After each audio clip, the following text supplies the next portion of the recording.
جی بسم اللہ الرحمن الرحیم۔ میرے میٹھے میٹھے اسلامی بھائیوں، دیر سے سونے والوں، میرے نوجوان بھائیوں اور صبح کی نماز میں سستی کرنے والوں، نماز قضا کر کے پڑھنے والوں، آؤ ایک عورت جو نماز قضا کر کے پڑھا کرتی تھی اس کا قبر کا عذاب اور دردناک واقعہ سنیے، ملاحظہ کیجیے۔ ایک شخص کی بہن فوت ہو گئی، جب اسے دفن کر کے لوٹا تو یاد آیا کہ رقم کی تھیلی قبر کے اندر ہی گر گئی۔ چنانچہ قبرستان آ کر تھیلی نکالنے کے لیے اس نے اپنی بہن کی قبر کھود ڈالی۔ ایک دل ہلا دینے والا منظر اس کے سامنے تھا۔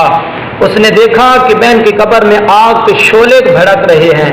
چنانچہ اس نے جو تو قبر پر مٹی ڈالی اور صدمے سے چور چور روتا ہوا اپنی امی کے پاس آیا اور پوچھا، پیاری امی جان، میری بہن کے اعمال کیسے تھے؟ وہ بولی، بیٹا کیوں پوچھتے ہو؟ عرض کی، امی جان، میں نے اپنی بہن کی قبر میں آگ کے شعلے بھڑکتے ہوئے دیکھے ہیں۔ یہ سن کر ماں بھی رونے لگی اور کہا، افسوس، تیری بہن نماز میں سستی کیا کرتی تھی، نماز قضا کر کے پڑھا کرتی تھی۔ میرے میٹھے میٹھے اسلامی بھائیوں، جب قضا کرنے والوں کے ایسی ایسی سخت سزائیں ہیں تو جو بد نصیب نماز سرے سے پڑھتے ہی نہیں تو ان کا انجام کیا ہوگا؟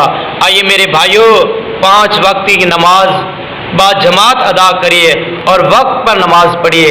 اللہ عز و جل ہمیں 5 وقت تکبیر اللہ کے ساتھ نماز پڑھنے کی توفیق عطا فرمائے۔